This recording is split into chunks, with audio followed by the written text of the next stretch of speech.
के helping hand tutorials class 12 की worksheet series में आज हम कर रहे हैं वर्कशीट 16 जो कि आपके एनालिसिस ऑफ गिवन टेक्स्ट है। आपको एक पैराग्राफ दिया गया है और उसके आपको क्वेश्चन आंसर्स को फाइंड आउट करना है। तो चलिए, ये बहुत आवश्यक है कि पहले हम पैराग्राफ को पढ़ें और उसको समझें। अनलाइक अदर वीडियोस जिसमें डायरेक्ट आंसर्स बता दिए जाते हैं, तो ऐसा नहीं करना है, हम पहले इसको समझेंगे। 650 मिलियन ईयर्स एगो। एगो का अर्थ होता है पहले। आप जो है शब्दार्थ आप लिखते जाइए, जिससे कि जब आप दोहराते हैं, आप कभी भी देखते हैं, तो आपका जो वोकैबुलरी है वो बढ़ेगा, शब्द ज्ञान बढ़ेगा। इससे परीक्षा में आपको बहुत सहायता होगी। A giant amalgamated southern super continent. Giant का मतलब होता है बहुत बड़ा, ह्यूज। अमलगमेटेड एक साथ। Southern super continent Gondwana. और हम कौन से कॉन्टिनेंट की बात कर रहे हैं? गोंडवाना की बात कर रहे हैं। डिड इंडीड एग्जिस्ट, कि वो वाकई में था। सेंटर्ड रफली अराउंड प्रेजेंट डे एंटार्क्टिका। तो हम जानते हैं कि जो हमारे डिफरेंट उसमें डिवाइडेड है, आर्कटिक और एंटार्क्टिक रीजन जो है, एंटार्क्टिका की ये बात कर रहा है। सदर्न सदर्न हिस्सा होता है, ये होता है east, west, north and south. तो यहाँ पे नीचे की तरफ की बात कर रहा है वो। Things were quite different then. Then, इस देन का अर्थ होता है तब, यानी कि तब जो चीज़ें हैं वो कुछ अलग थी। Humans hadn't arrived on the global scene. अब क्या क्या चीज़ें अलग थी? ह्यूमन्स यानी कि मनुष्य जीवन अभी तक अराइव नहीं हुआ था ऑन द ग्लोबल सीन, धरती पर अभी तक मनुष्य का जन्म नहीं हुआ था। And the climate was much warmer, और जो तापमान है वो गर्म ही रहता था। Hosting a huge variety of flora and fauna. जब हम वनस्पति और जीव जंतु दोनों की बात करते हैं, तो वनस्पति के लिए होता है फ्लोरा, फाउना होता है जीव जंतु के लिए। For 500 million years Gondwana thrived. और ये लगभग 500 मिलियन वर्ष ये इसी तरीके से पनपता रहा area.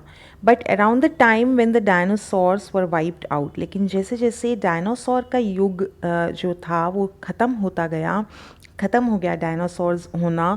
And the age of the mammals got underway. जब मैमल्स जो हैं, मैमल्स भी जीव जंतु होते हैं जो कि अपनी संतान को जन्म देते हैं और उनका ध्यान रखते हैं। The landmass was forced to separate into countries. और तब जो है ये जो गोंडवाना जो वो कह रहा है कि मान लीजिए यहाँ यहाँ का पोर्शन है, तब वो अलग अलग कंट्रीज़ में डिवाइड हो गया। Shaping the globe much as we know it today. और अब जो धरती है, जो कंट्रीज़ बटी हुई हैं नीचे, वो उस तरीके से डिवाइड हो गया था। For a sun worshipping South Indian like myself. अब जो लेखक है वो इंडिया का है और वो कहता है कि मैं सूर्य पूजा करता हूँ। 2 weeks in a place where 90% of the earth's total ice volumes are stored is a chilling prospect. और वहाँ पे 2 हफ्ते रहना, और कौन से एरिया में? एंटार्क्टिका, जहाँ पे क्या है, सिर्फ आइस ही बर्फ़ है। 90% जो धरती पर बर्फ़ है उसका 90% बर्फ़ वहीं पे है। Is a chilling prospect. Chilling होता है बहुत ज़्यादा ठंडा। Not just for circulatory and metabolic functions. खून जमने लग जाता है तो सर्कुलेटरी यानी सर्कुलेशन नहीं हो पाता है, metabolic functions, but also for the imagination. इतना अधिक ठंडा है कि हम कल्पना भी नहीं कर सकते, हमारी सोच भी जवाब दे जाती है। It's like walking into a giant ping pong ball devoid of any human markers, no trees, billboards, buildings। और यूँ लगता है हम एक पिंग पोंग बॉल जो यहाँ से वहाँ उछलती है और गोल गोल बॉल है और उसके ऊपर कुछ भी नहीं है। ऐसा लगता है हम इस तरीके की धरती पर वहाँ पे घूम रहे हैं जहाँ पे मनुष्य जीवन का कोई नामो निशान नहीं है, पेड़ नहीं है। बिलबोर्ड्स आपने देखा है सड़क के किनारे इस तरीके के बड़े बड़े बोर्ड्स लगे हुए रहते हैं, इन्हें बिलबोर्ड्स कहा जाता है, विज्ञापन वाले। और बिल्डिंग्स भी नहीं है, यानी मनुष्य जीवन वहाँ पे अस्तित्व नहीं है अधिक।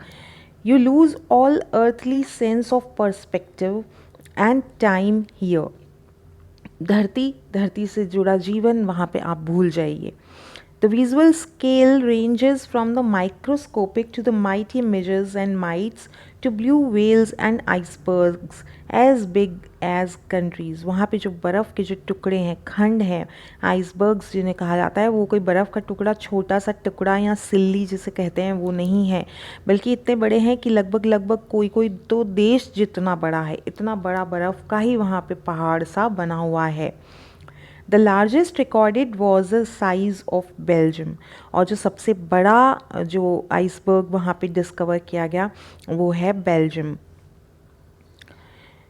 तो ये आपके विस्टाज टेक्स्ट बुक से पैसेज लिया गया है। अब इसके प्रश्न उत्तर आपको खोजने हैं, तो आप पहले आपको पैराग्राफ समझा दिया है, आप चाहें तो आप वीडियो को पॉज करके आप खुद भी खोज सकते हैं, तब आपका एक्चुअली अभ्यास होता है विद्यार्थी का। परंतु आप इसके बाद अपने उत्तर इनकी सहायता से जांच सकते हैं। Where did Gondwana centre around 650 million years ago. तो वेयर का अर्थ होता है, जो ग्रामीण क्षेत्र के हमारे विद्यार्थी होते हैं उन्हें बहुत समस्या आती है, अध्यापक नहीं होते वहाँ पे बहुत बार, तो वेयर का अर्थ होता है कहाँ। ठीक है, अब कहाँ का वो प्रश्न पूछ रहा है, तो आपको स्थान बताना है कहाँ पे वो स्थित था। तो आपको स्पष्ट उत्तर दिया गया है, इट सेंटर्ड रफली अराउंड प्रेजेंट डे एंटार्क्टिका। यहाँ पे आप इट लिख देंगे शुरू में, इट सेंटर्ड रफली around present day Antarctica.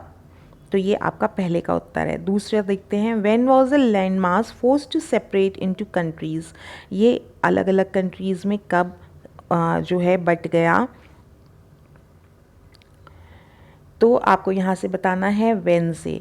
When the dinosaurs were wiped out, wiped out का अर्थ होता है ख़त्म हो गए, डेड हो गए, वैसे होता है टायर्ड, एग्जॉस्टेड, यहाँ पे डेड से मतलब है जब उनका जीवन ख़त्म हो गया ऑलमोस्ट।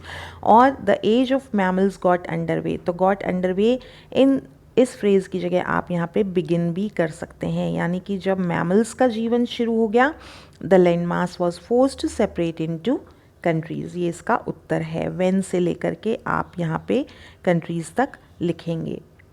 अगला प्रश्न देखते हैं, how was the climate before 650 million years ago. तो कैसा उसका क्लाइमेट था, तो यहाँ पे बहुत ही सरल भाषा में दिया गया है, the climate was much warmer. आपको यहाँ तक लिखना है, the climate was much warmer. Next question fourth देखेंगे, what was the largest recorded size of an iceberg.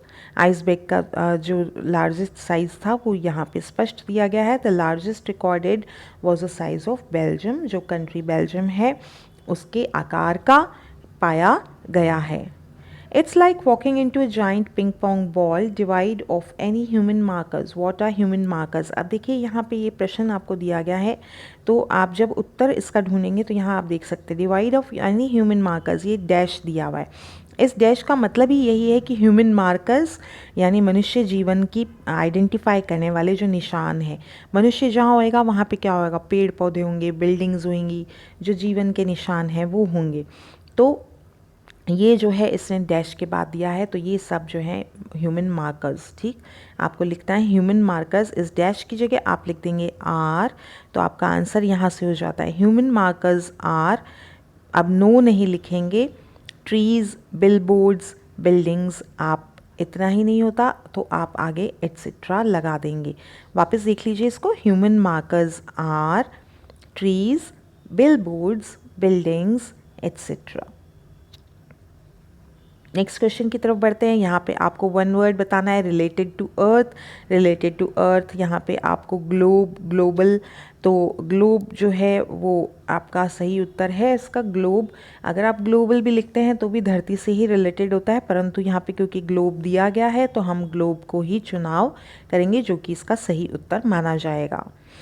और find out the synonym of very cold from the passage. Very cold यानी कि बहुत अधिक ठंडा, चिल्ड, आप पीते हैं कोल्ड ड्रिंक्स वगैरह, चिल्ड, तो चिलिंग। चिलिंग यहाँ पे जो शब्द है ये इसका सही उत्तर है।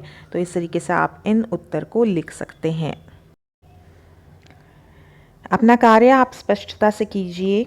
ठीक है, यहाँ पे वाइप्ड आउट की जगह आप देखिए हमने लिख लिया है डेड, और वहाँ पे मैमल्स बिगेन टू थ्राइव हमने लिखा है। तो आप इस तरीके से अपनी भाषा को सरल भी बना सकते हैं। Begin to thrive. Trees, billboards, building et cetera, human markers, फिर यहाँ पे globe and chilling. So I hope you like the video and it was of great help to you. And if you haven't yet subscribed to my channel, do subscribe. Thank you.